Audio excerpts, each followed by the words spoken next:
Okay, welcome to another video. I'm trying a new angle because it really bothers me that there's glare always going in my glasses, but it's also really hard to get rid of it because I have a giant window over there and then there's a door with a window and a window next to it over there. I almost forgot to read out of my Encyclopedia of Spirits. Okay, we have Ahura, also known as the Shining Ones. The origin is Iran, Persia. The Ahuras are a class of spirits first venerated by the Magi. In the context of Zoroastrianism, the Ahuras are spirits of goodness, righteousness, and benevolence, in opposition to the Devas, another class of spirit. Their king is Ahura Mazda. In a dualistic spiritual tradition, meaning that everything is understood in the context of an opposition, high versus low, cold versus hot, blah, blah. The Ahuras are good, noble, benevolent spirits in contrast to the opposing Devas. Some scholars theorize that Ahuras and Devas were originally the same type of spirit. As the philosophy of dualism spread, the terms Ahura and Deva were used to distinguish between benevolent and malevolent spirits. Alternatively, some think that the Devas are an older pantheon eventually suppressed and demonized by devotees of Ahura. Ahura is etymologically, I had to really slow that one down, related to Ashura and possibly to Acer. So this video is my June wrap-up, so everything that I read in June. I am going to be using my spreadsheet because not that I don't remember everything that I read, but I tend to leave stuff out a lot. So we're gonna try and stick to everything that I read. So I believe in June I read a grand total of 11 books, although 5 of them are manga, one of them is a novella. First, let's start off with DNFs, and I did have one this month. It was Was Anastasia. So this book was for my book club for the month of June. And again, I like my book club because they push me to read things I don't normally pick up. This one is a historical fiction, and it's basically centered around Anastasia Romanov, the princess who no one knows if she really died. And I was actually quite interested in it because, I have one of my favorite Disney princess movies is Anastasia. But as I was reading the book, I was really bored. The premise of the book and kind of the story and what's supposed to grip you is that there's a woman who says that she is Anastasia, and there are a bunch of trials going on to try and prove if she is or if she isn't, if she's a fraud. Then there's a second kind of storyline that is Anastasia during the revolution and kind of her family, her situation, and what was happening. But I didn't really care. And the whole thing about, is that woman lying or is she telling the truth? Is she Anastasia? The writing isn't bad. I don't think that the story in itself is bad. I just didn't really care, and I felt like I already knew the ending, and then when I read the ending, I was like, yeah, okay, I was right. So yeah, that didn't really work out. But it's good. It's my only DNF for the month. And my book club books tend to be the ones that I DNF the most because they're not usually what I pick up. Though it is good to try new things, even if it doesn't work out.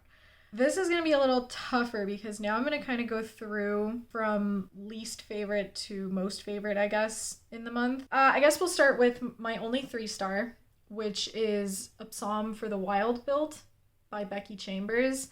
I heard a lot of people picking this one up, and a lot of people like, oh my gosh, this is so cute and so tranquil, and it's just such a nice sci-fi. And I've heard that Becky Chambers does that a lot. She does a lot of sci-fi that's kind of soft, I guess, is how I'm gonna put it. It's a novella, and I wasn't really interested for the first 2 or 3 chapters. The beginning of the book really just kind of tries to place you and tell you about this futuristic world, and about the monk that starts a tea cart. And yeah, it was nice to get context, but I was quite bored. And it was only up until you meet the robot Mosscap that I was like, oh, this is really funny. And then there was a lot of reflective stuff. And it's kind of a book about the philosophy of life in the future and robots and about their interaction with humans and even just humans and their purpose of life. I don't think it's bad, but it's definitely not something that for me was wow, amazing. So It was 3 stars. I do recommend it if you want something that's a little cuter, kind of funny. And there was also representation, which I know can often drive people even more to want to read it. So the monk is, I believe, non-binary. Then I had a 3.75 star read, which was Heart of the Fae, which I got through Kindle Unlimited. I saw that it was on there and I had seen someone else talk about it, and so I was interested. It is a Beauty and the Beast kind of retelling, but with more of a Celtic folkloric view, I guess. I particularly enjoyed it. I think that particularly the Celtic folkloric aspect of it was what drew me, and I think it did such a good job with it. It talks about brownie, and brownies are basically house fairies, and they clean around your house as long as you are kind to them, and as long as they still have tasks to do. Like, I think that it did a good job because they're not pretty. They're kind of ugly looking, but that's what the Fae are in Celtic folklore. They're not necessarily pretty. They can actually be quite aversive. So I think the book did great with that. But generally, the main plot is that there's this girl who is trying to save her adoptive father, who is sick with a plague that's been going around in the human world, where it's like these bugs that I guess eat you from the inside out. It's pretty gross. And she strikes a deal with a Fae to find a cure, or to get help to cure her adoptive father, which ultimately sends her to the other world and to find this outcast prince who is the beast in this story. I really, really liked the dynamic between the main character, this girl who is a healer and who is just trying to do good and is so curious about the Fae, especially since they haven't been around very much anymore because less and less people are believing in them and making offerings to the Fae. And then this prince who thinks that he is the ugliest thing in the world and he doesn't deserve anything and blah, blah, blah. I thought it was really cute. The only downside to it for me was that it kind of felt like plot points were being disregarded and then brought back in conveniently at different times. Like the whole thing about the plague kind of disappeared for a while. Like this girl forgot that her dad was sick and then all of a sudden remembered that he was sick again and then tried to hurry up and, get the cure, but then again forgot about it. And then at some point there's another plot line that gets pulled in and I was like, okay, there's too much and also not enough. So that was my only qualm with it, but I probably will read the sequel. I think there are 2 books for that story, but the author themselves has written like a few different books that are all in that same kind of world, I think. I don't know. I'll let you know if I do continue it. Okay, so now I'm going to talk about the manga that I started reading. So if you didn't see, Ryan and I did a kind of video talking about anime and manga and how I kind of want to bring that into my YouTube channel, because I did spend a lot of time watching anime for a long time and reading manga, and now I got Ryan into it. Anyways, so now he watches a lot of anime and I want to read the manga so we can kind of compare and contrast and just, I don't know, have fun with it. So I started reading Golden Cowboy in the month of June and I read 5 volumes. So I read 1 and 2, which were both 5 stars. I thought they were really good. They really just brought me into the story. And then I read volumes 3 and 4. Volume 3 I gave 4.5 stars, and Volume 4 I gave 4 stars, and then Volume 5 went back up to 4.5.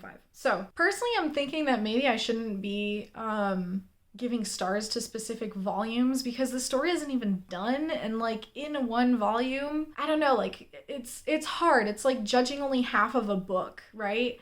So I don't know if I'm going to keep ratings to the individual volumes. I might just keep reading them and say like, hey, this is the ones that I read. But for now, I gave them ratings.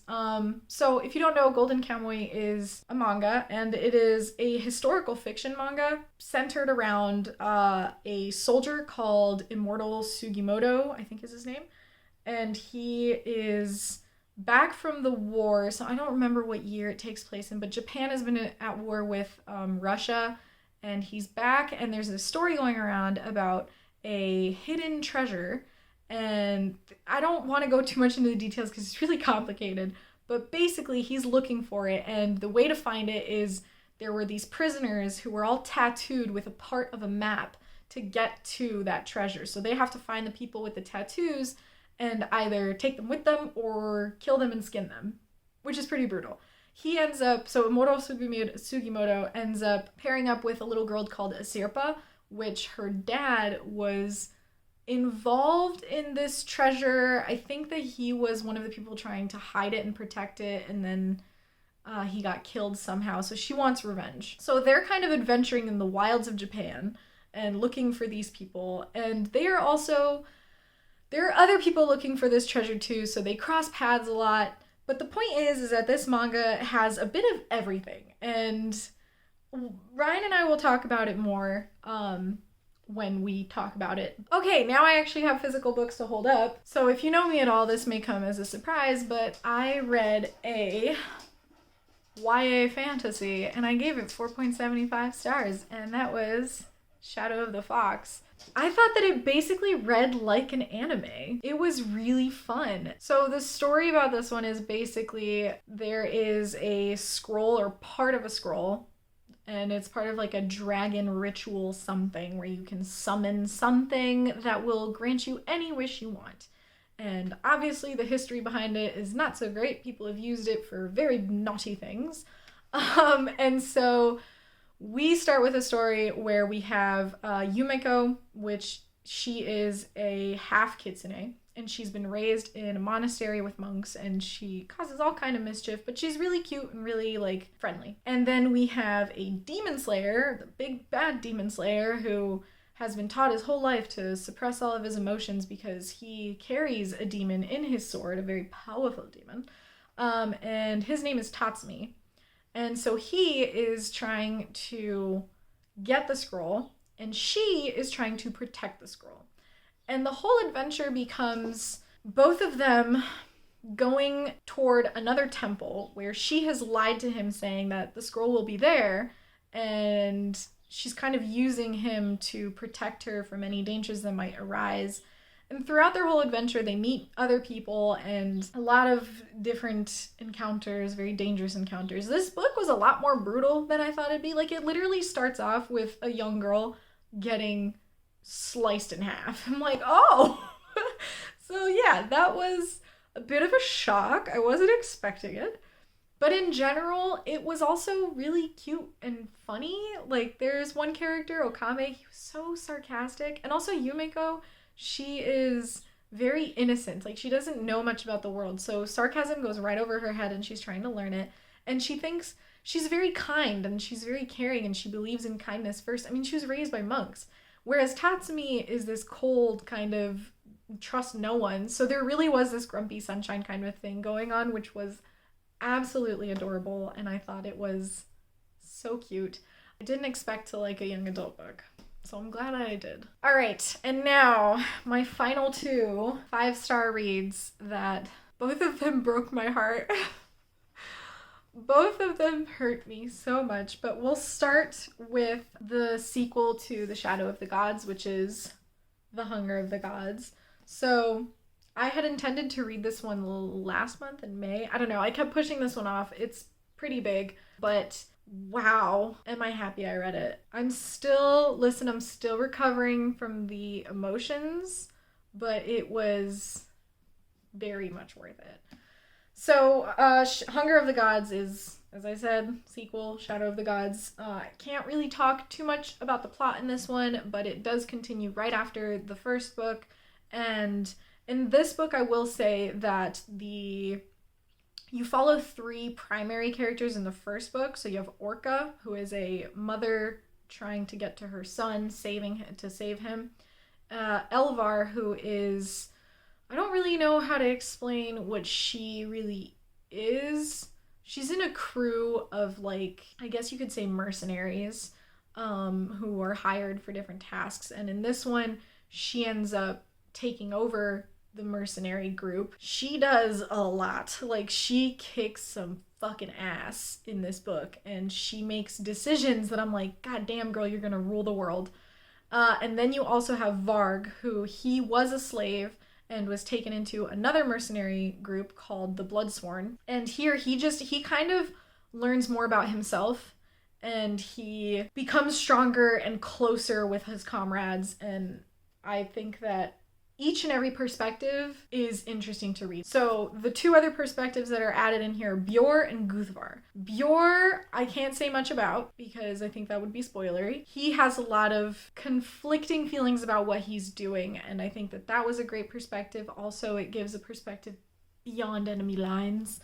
Guthvar is the person that you're like, fuck you, why are you so funny? In the first book, you hate him because you're like, yeah, fucking kill him. But in this one, I'm like, dude, this guy is hanging on by the skin of his ass. Like, I don't know how he hasn't died yet.